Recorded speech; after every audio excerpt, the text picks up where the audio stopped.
as you tread the road to greatness. The illusion of self-deception must be cast aside. To rise to the summit of the crowning, one must beat the best in order to be the best. In 1991, the number one ranked middleweight was set to face the second ranked middleweight in a lineal title match. James Toney, a defensive wizard, entered the bout 28-0 with 20 knockouts. Toney was a slick, throwback fighter who prioritized defense and technique. Toney was a true student to the shoulder roll. On the other end, Mike McCallum boasted a record of 42-1 with 34 knockouts. Known as the body snatcher for his ruthless focus on butchering opponents' bodies, McCallum was a well-rounded boxer puncher. He balanced offense with defense, employing a tactical approach to wear down opponents with precision and power. When facing a defensive specialist, landing punches without proper setup becomes nearly impossible. The pacing must be high, as a slower fight benefits the defensive sharpshooter. It's a game of probabilities. Your punch accuracy might not match your past average, but you must take those chances until some punches begin to penetrate the defense. Toney employed the Philly shell, keeping his feet flat to maintain his ground while generating power. By standing directly in front of his opponent, his defense relied heavily on rolling, slipping, and bending.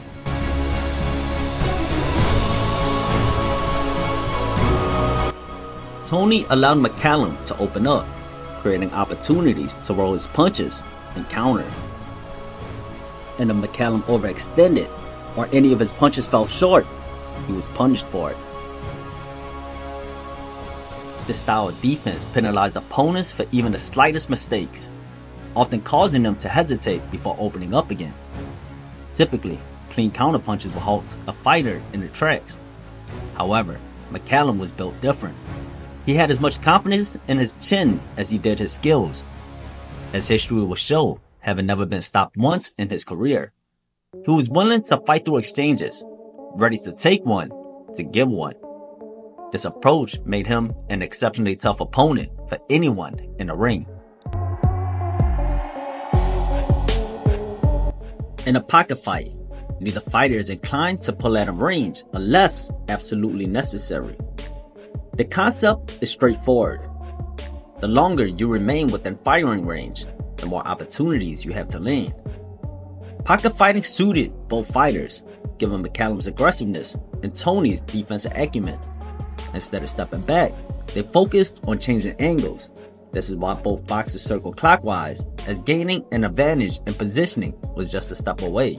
Toney's landed some good, strong rights here in the second. He's got to prove something here to the people, I think. Toney starts smiling again at McCallum. The battle of jabs is crucial, as it determines who controls the pace of the fight. Against a crafty defensive fighter like Toney, landing clean punches requires first establishing a threat, and then creating a pattern to break it.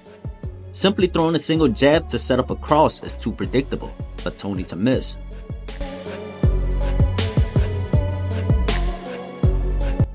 This compelled McCallum to throw multiple jabs, allowing him to press the action safely while searching for openings for his power punches. Toney, in turn, threw a significant number of jabs to contest control. His jabs served not only to assert dominance, but also to disrupt McCallum's rhythm, preventing him from following up without risking getting hit.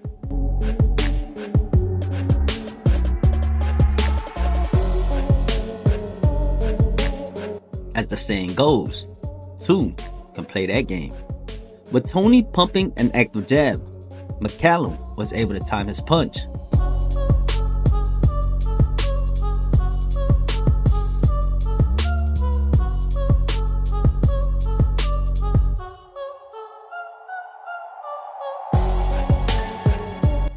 But it wasn't always that simple, as Toney's punch mechanics were flawless. He delivered his punches directly from where his hands rested, with no load up, providing little to no telegraph.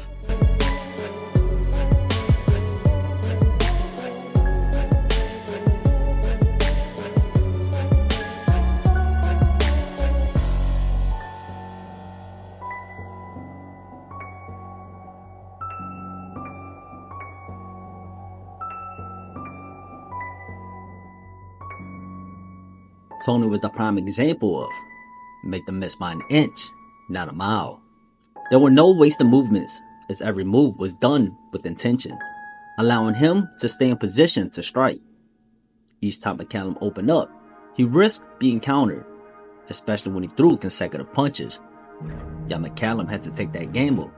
If he relied too heavily on jabs, Toney would counter, knowing there was no imminent threat of a power punch. When McCallum fought his way into the pocket and attempted to exit, he made the mistake of dipping too low, as he naturally rose while pulling out. Toney was ready and waiting for that exact moment to strike.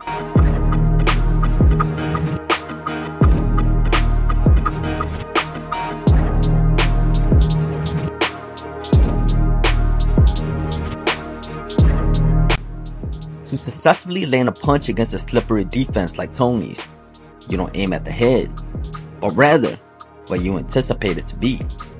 McCallum used his jab to move Toney's head, aligning the trajectory of Toney's head movement with his right cross.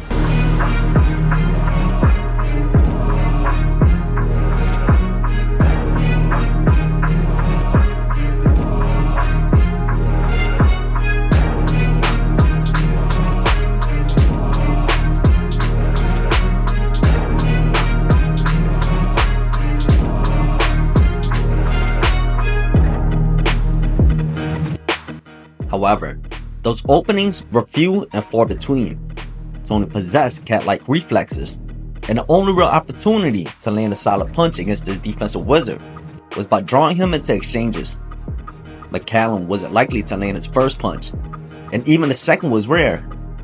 He had to find a way to punch Toney at a position in order to connect.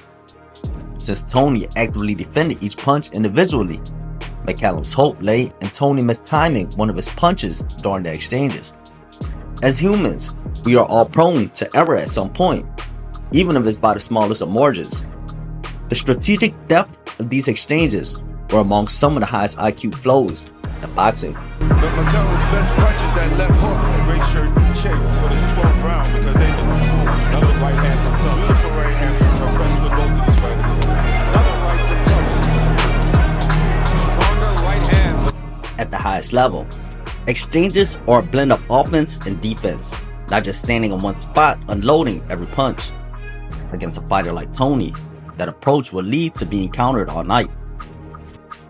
It's a game of cat and mouse, setting traps to lure the other man in, and then during the exchanges, creating more traps to open up counters and opportunities.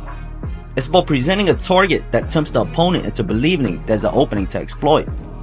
But just as they commit, the punches roll, leading them directly into a counter. Here we go, another look. McCallum going downstairs and Toney popping out with his right. You have to capitalize on any opportunity available. Punches needed to be fast enough to connect, as openings would vanish almost as quickly as they appeared.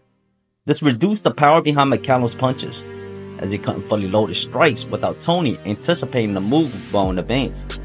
Additionally, Toney's rolling took a lot of the steam off the punches. He also used the rolls to load his power into his punches, a lot like pulling back a bow and letting the arrow rip. And a bomb from Toney. And that went wobble to McCallum. And another right. Toney comes after him here. McCallum can't get too overconfident here. Well, he's got the tools, you know.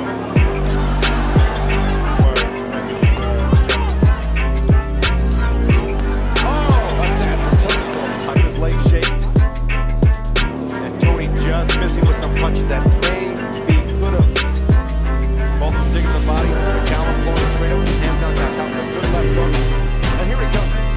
Fights like these serve a profound reminder of the intricate layers within boxing and the beauty of contrasting styles and harmony. Mike McCallum, at the height of his prime, faced James Toney, who was just beginning to enter his. The skill on display was astonishing, and the pace was relentless, with both fighters collectively throwing 1,563 punches, as recorded by CompuBox.